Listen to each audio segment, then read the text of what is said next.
Alright, welcome back to episode 4 of Anal Academy. Alright, starting right where we left off. Yes. I sit right back down, swallowing her bait whole. I see you're more adept at this than even I. Oh shit, you took the bait. I speak with a measure of respect, which is not lost on her. Her eyes twinkle mischievously. I'm surprised you took it. Are you really that weak? Oh, calling your ass out. I wince painfully. I'm very vain, as you've just realized, but there's no way I could refuse. Closely to her book, to my alarm, I start sweating nervously. Yes, I know that I wish to pester her, but her current expression coupled with her closing of the book tell me one thing. She found a new plaything to keep her interested. Oh shit. I gulp audibly and push my chair back a bit. The pressure she's exerting is worrying. You interest me, Hora. I want to know more about you. I want to know everything about you. She licks her lips hungrily and my eyes, by mistake, dart towards her large chest.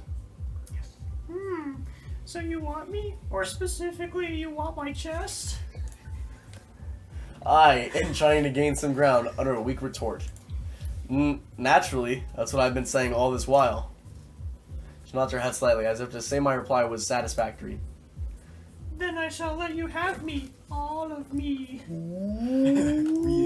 I go up audibly. I'm no hasty fool. I know this won't be given for free. In exchange, you will pledge to become my personal pet. I immediately my back straightens. My fear recedes and my arrogance returns stronger than ever.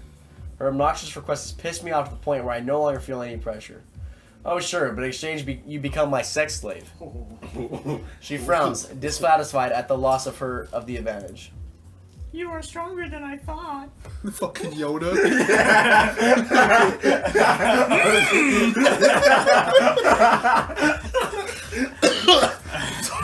Go. Her frown immediately reverts to a sneer. But my offer still stands. I'll come by your apartment tonight to collect. Oh, she fucking smiled at me. With that, she returns her attention to her book. And that must be my cue to leave her sight. With a frown of disdain on my face, I take leave. I return to my seat, the classroom door slides open. And in comes my favorite human being, Miss Machia. Hello, class. Sorry for being absent. The teachers were holding an important meeting. I instantly throw my legs up and place them on my desk, as I usually do. But I can definitely see what I missed. She says she eyes me with her usual smile, meaning that we're going to banter again. Praise the Lord. More than missed, I've never felt so alone like I have these past few minutes. That's definitely unfortunate, darling boy. Did none of my sweet girls keep you company? I look to Mora, who was wearing her stoic expression. Clarice, who was eyeing me, and Tony, who was admiring me. I was just spending some of my time with the Holy Trinity. Mora and Clarice frown, but Tony blushes heavily. Machia, herself, whistles. You're really living life. A true blue Harlem. What can I say? I'm a simple man. I see tits, I chase. What a dick. We could do a lot more of you. Okay. She smiles wryly. Or I plan to create a lot more little horrors. Machia turns around and cleans the board, trying to tell us something important. I can tell because she shifted her glass to the right by tapping the rim. She always does that when she enters serious mode. I remove my legs from the table without prompt, ready to hear what she has to say. Although I pretty much know what it is, since I was told yesternight. Really? The fuck is last night? Really? There have been recent reports of insurgency in the outside world that is making its way towards vagina. It wasn't candid now. You are terrible.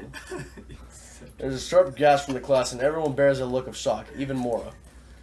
I, however, close my eyes in frustration. If it's reached the point where we, so far away from the shore, have to be warned, then things are getting bad. There is no cause for panic, though. Our army's finest are on the chase, and the rebels haven't made any real headway into our land. Sigh of relief escapes them all. And they relax significantly. Just the mere mention of our army can do that. You already guessed why. We have powerful machinery and warriors that no country could match. In fact, this rebellion wouldn't even make it far if it weren't for their help. Music. Still, you're advised to be cautious. You will never know what can happen. And with that, a slight tension returns. Everyone bears a look of unease, and some are outright scared. Nothing will happen to you. I speak clearly and imbibe my will into my words. I swear on everything that is dear to me that I will protect all of you to my last breath. I turn around in my seat and look at each of them in the face, making sure they understand my conviction. Everyone smiles, with some giving me looks of outright adoration.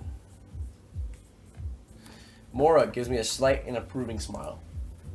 Tony blushes and gapes slightly at me. I said gapes and not gasps, right? Clarice smiles at me, but is clearly torn as to whether I deserve it or not.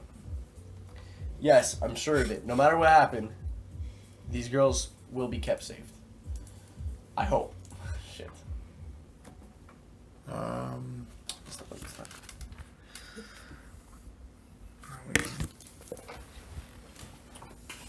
The bell rings, signaling the end of school for today. Game shit. I exit my seat and walk through the bustling hallways, ultimately leaving the compound and hitting the streets. The tinge of red on the horizon is quite an impressive sight as always. I walk leisurely but tentatively towards my apartment loft, lost in the thought over something. It is as such that I fail to notice Clarice walking beside me again. You know, oh Yeah. shit, who's Clarice? You know, you could at least said hi. And now with my train of thought broken, I realize who's beside me. Yo, how's the underworld today? She gives me her usual skeptical look and shakes her head. What makes you think I know anything about it? I place my hand on my chin, feigning deep thought. Oh, I don't know. It has something to do with the speeches of the dead and breaking light bulbs. She winces and clearly feels a measure of regret towards her actions then. That was a mistake. Forget about it.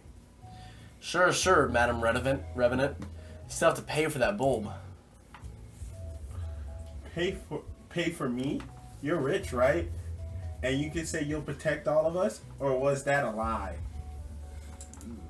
She smirks as if she has put me in her place. Put me in my place. I guess my declaration made her uneasy, given her position. I will pay for it, and anything you want as well. I swear that you, Clarice, will never come to any harm for as long as I live. Her eyes widen as she witnesses my determination, and hears my resolution. I see. That's nice of you. Constipated her. She rambles for a bit, unsure if I deserve to be absolved or punished further. In the end, I didn't expect it to be that easy. But even if you do, that will never make up for the suffering and pain you cause everyone. I will remind you of it till the day you die. A very chilling resolution, I guess. I will be seeing Madam Revenant a lot more often then. I close in on her, bring my face as close to hers as possible. I'll look forward to it. Her face goes beet red and she runs off at astounding speeds. Does that Naruto run? For a woman of the dead, she gets flushed really quickly. I turn around and trudge on towards home, humming to myself. Ooh, you think that girl's gonna come over? Hit that save. Alright. When I manage to settle down in my apartment, I hear my doorbell ringing. Yes. I already know who's out there. But the question is whether or not I want to let her in. Do we become her pet, or do we not let her in? Let her in. Let her in. This guy needs some humility. If I get a goddamn censor bar. Might as well let her in. There's no real reason to be rude and keep her out. For all I know, she might have been joking earlier. I take leave of my bed and walk toward the receiver. I enter the passcode and allow the eye scan to do its work. The automated voice confirms my presence and allows the outer door to be open. Now what's left for me to unlock the inner door? I use the voice recognition system to peek my password and watch as the door opens, revealing Mora. Oh shit. God damn, she's unbelievably sexy. Her outfit has literally blown my mind away. Okay. I was about to keep this out. I might have regretted it for the rest of my life. Damn, you're beautiful. She smiles appreciatively and twirls around, proud of her beauty. Thank you, Hora. Where's your bathroom? I want to take a bath. So soon. She doesn't want to even chat before we get into it. I know it's sudden, but I want to relieve that bulge as quickly as possible. I look down and realize that I've gotten rather excited myself. Sorry about that. Your school uniform downplays your sensuality? Okay. She smiles and walks right by me, taking my room. Neat. Not what I'd expect from a guy, but satisfactory. She walks around, admiring my trophies and accolades from the past. You were quite the sportsman before the accident. I nod. I was into sports back then, and it's one of the many reasons I survived. So, about that bathroom. That door over there, opposite side of the kitchen. I point to her destination and enhance my description, and she walks towards it after dropping her large bag. When she enters, I move to my couch and sit down lazily on it. Wait, large bag.